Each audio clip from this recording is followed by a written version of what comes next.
In a quiet room, seated across from someone you desire to control, you are not looking at a person, but at a fragile, invisible monument they have spent their entire lives building. We call it the ego. It is the most exquisite handle ever attached to the human psyche, and once you learn how to grasp it, the individual attached to it becomes secondary. Most people spend their lives defending this monument, unaware that the very walls they build to protect their pride are the tracks upon which you will lead them exactly where you want them to go. This is not about manipulation in the crude, obvious sense. It is about the sublime art of becoming the mirror in which they finally see the God they've always imagined themselves to be. To understand the ego is to understand the gravity of the human soul. Just as a planet cannot help but pull objects into its orbit, a man's ego cannot help but move toward the source of its own validation. Consider the court of Louis XIV, the Sun King, who understood that to govern a nation of ambitious nobles, he didn't need a larger army, he needed a more intricate ritual of flattery. He turned the simple act of waking up in the morning into a competitive sport for his courtiers. By allowing a duke to hold his shirt or a count to hand him his shoes, he didn't just command their loyalty, he owned their identities. They were no longer independent men, they were extensions of his grace. This is the first veil of influence, the realization that people do not want your logic, they want your permission to believe in their own greatness.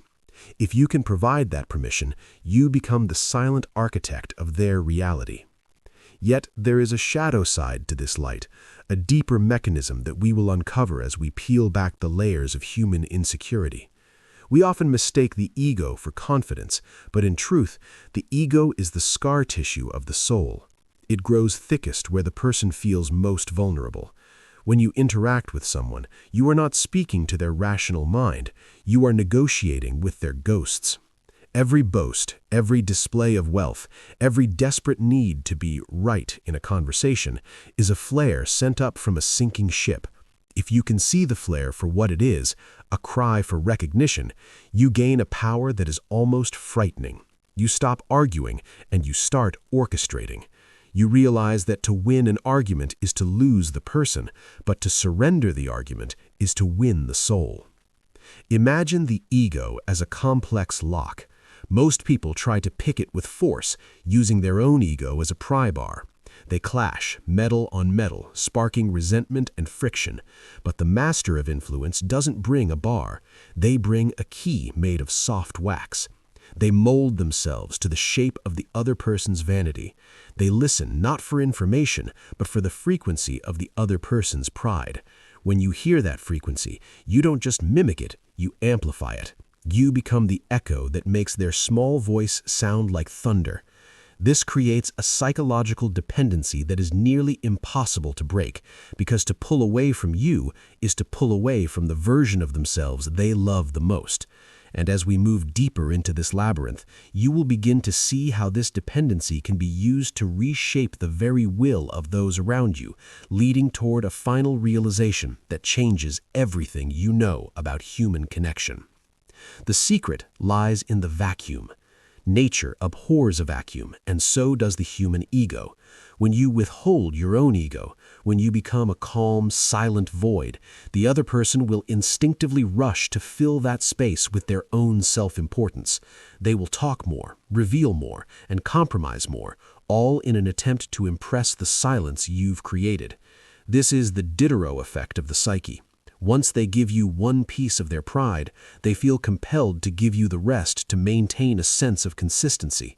You are not pushing them, you are simply stepping back and letting them fall into the trap they've set for themselves. It is a dance of shadows where the person who moves the least controls the rhythm. We see this played out in the highest echelons of power and the lowest depths of betrayal. Think of the Ben Franklin effect, a psychological paradox where asking someone for a small favor actually makes them like you more. Why? Because their ego cannot handle the cognitive dissonance of doing something for someone they dislike. To resolve the tension, their mind rewrites the narrative. I am a generous person, and I am helping this man because he is worthy of my help.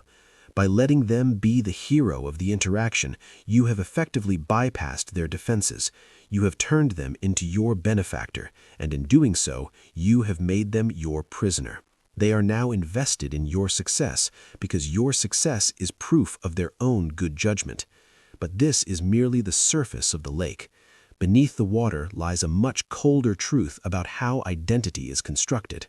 Most people are walking contradictions, desperately trying to project a unified image to the world. They want to be seen as kind, but also powerful, intellectual, but also down to earth.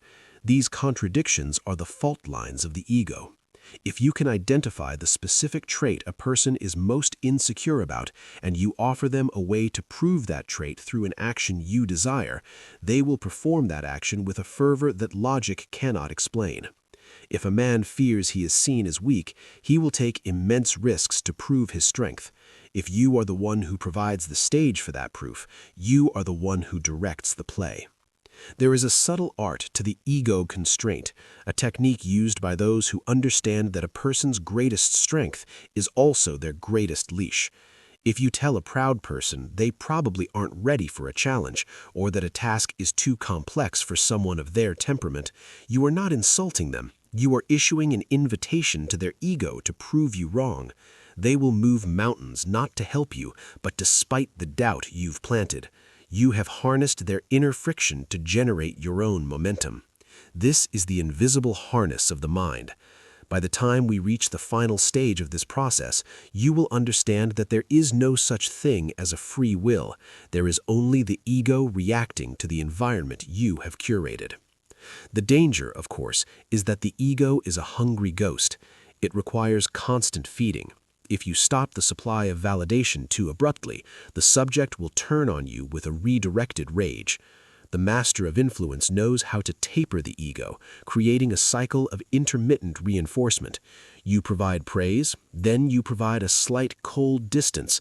The subject, sensing a dip in their own perceived value, will work twice as hard to regain your approval. You become the sun in their sky. When you shine, they bloom. When you hide behind a cloud, they wither.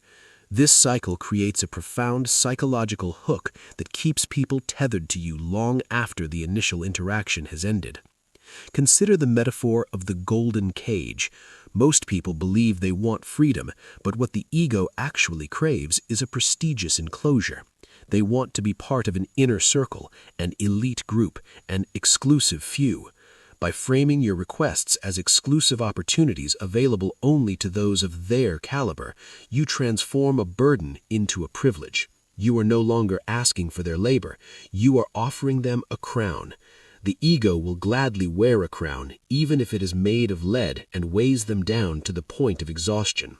This is how empires are built on the backs of people who believe they are the ones in charge. As we descend into the final chambers of this psychological architecture, we must confront the most uncomfortable truth of all. Your own ego is the only thing that can stop you from mastering this. To truly influence others using their ego, you must be willing to sacrifice your own. You must be comfortable being wrong. You must be comfortable being unseen.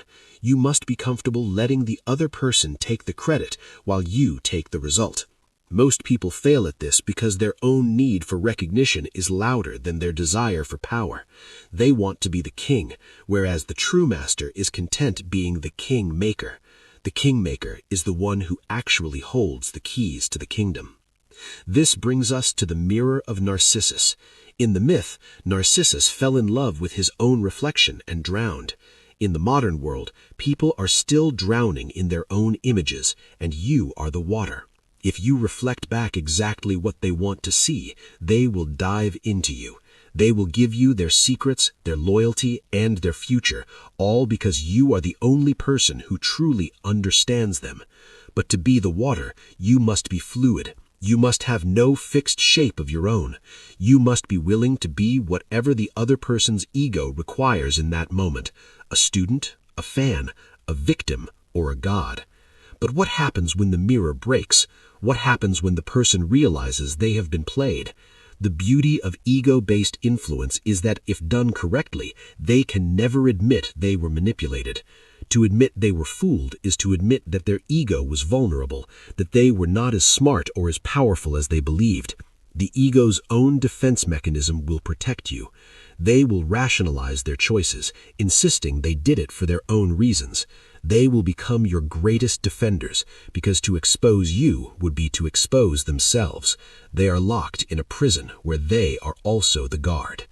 As you sit in that quiet room, watching the person across from you, you begin to see the invisible threads. You see the way they tilt their head when they want to be noticed. You hear the slight tremor in their voice when they talk about their achievements. You see the monument they are building, and you realize that the final secret is not how to control them, but the realization that they are already being controlled by themselves. You are simply the one who has decided to pick up the remote. You are the only one